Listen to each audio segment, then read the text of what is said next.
Hey, it's time for another morning lift, and today we're going to pick up John Jeanetta. He's the president and CEO at Heartland Family Service. They're celebrating a century and a half of making an impact on neighbors. Let's go.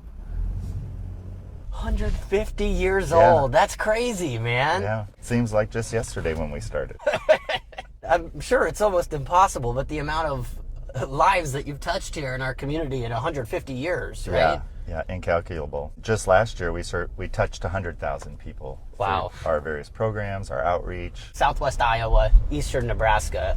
Really cool that you go on both sides of the river, too. Yeah, we actually had people in every single county in Iowa and Nebraska that have been somehow connected to service delivery for us. Wow. So the people we've served have moved Spread around. out. They spread out. Talk a little bit about all the services that you guys are able to provide. Primarily, our services are behavioral health, mental health counseling, substance use treatment, prevention, a wide range of housing services, survivors of domestic abuse, sexual assault, and human trafficking. We're always looking at how can we better integrate what we do to create deeper impact for our clients that's sustained, so that hopefully in the future they don't need to come back and see us again. Mental health, behavioral health, housing. These are all issues in our community. It seems like especially the last few years have really taken center stage too. In the physical healthcare world, we address what they would refer to as the social determinants of health. Those really core underlying issues that can keep people just really stuck. When we work together, we can get people to experience that kind of well-being that's great for them, but it's also great for our community, and it keeps on giving. So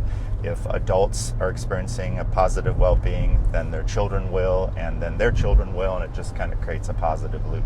This new approach to mental health and substance use treatment called Certified Community Behavioral Health Clinic, we're implementing in Iowa on July 1 and in Nebraska on January 1. What that means in Iowa is we've been assigned to serve an entire southwest Iowa region of several counties, which means that we'll have to have a much bigger presence over time in those areas than we do right now. These smaller communities, rural communities, even in Iowa and Nebraska, that don't have that healthcare access to be able to bring that to them. Yeah, access is a big problem. It's a big problem even in our metro area for some specialty areas. This Certified Community Behavioral Health Clinic, it really emphasizes more immediate access. Like, it's not going to work for someone to call up and say, I really need to see a therapist. Okay, well, we can get you in 3 weeks. Yeah, no, 24-hour access is actually our goal. This is our therapeutic school. It serves children who are living with mental health diagnosis who just because of that mental health instability aren't successful in school. It's really individualized instruction that has a strong and consistent focus on mental health so that they can experience educational success and eventually go back to their school. But how many students at a time do you guys have? We try to keep it at around 70.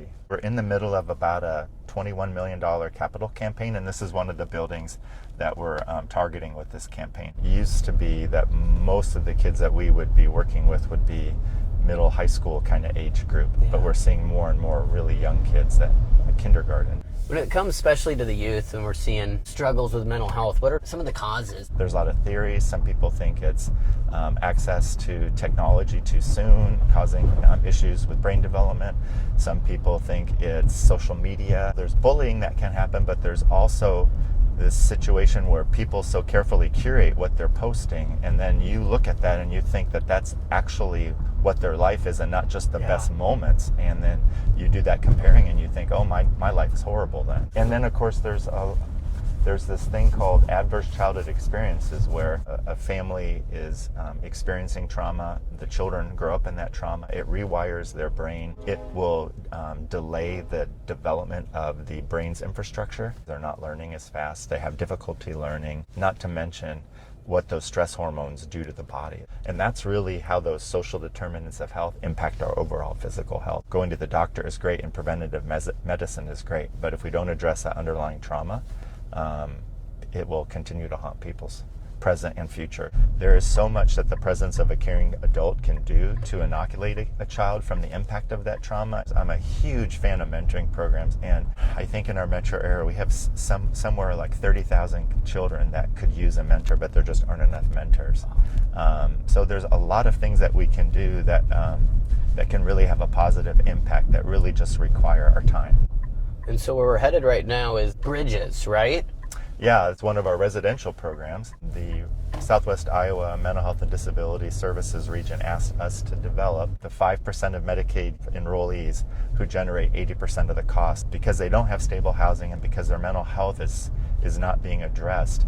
They're just constantly in and out of the ER, in and out of incarceration, in and out of these really expensive systems of care that aren't designed to heal. And so this program was designed to give people a place to come and live for up to 90 days. We have case managers on site who then get them connected to the resources in the community that they'll need, while they also help them find housing. It's been, just a really successful program. This is another one of our facilities that we're raising money to renovate.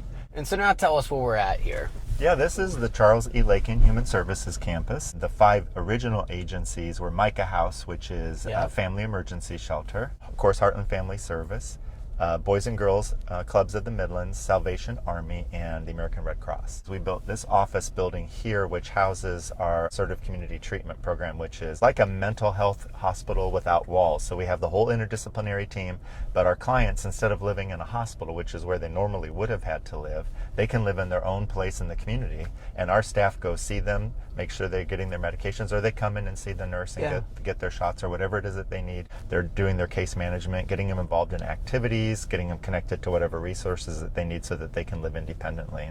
This is our Heartland Homes, which is a permanent supportive housing program designed for people who have some sort of disabling condition. Very often it's mental health and substance use related. In homelessness, we have 2 facilities in Council Bluffs that provide permanent supportive housing. And otherwise, most of the clients we serve, we're working with private landlords. We're helping them find an apartment or a home somewhere in the community, and the private landlord agrees, oh yeah, I'll rent to you. Then the client signs a lease, but then we pay the landlord directly. And sometimes it's all the rent, sometimes it's a portion, depending on the situation. On average, permanent supportive housing programs across the country, people will stay in the program about 3.5 years. I mean, just that whole campus, all the places you listed, everybody kind of working together, right? Yeah, and then just the most recent thing that happened there is Micah House built a child care center. And then the campus collaborated largely with the leadership of the Lakin Foundation to build the Lakin Collaboration Center. So there's a new building, the newest building on the campus is that Collaboration Center, which houses several different agencies. Like a one-stop shop in a way, kind of hit everything you need. And there's space for one final building, and we own that land, and eventually plan to build an adult behavioral health center. So one facility for all of our behavioral health services for adults. John, hey, thanks so much. Yeah, appreciate it. Yeah. Who should I pick up next? Shoot me an email, my contact info right there on your screen.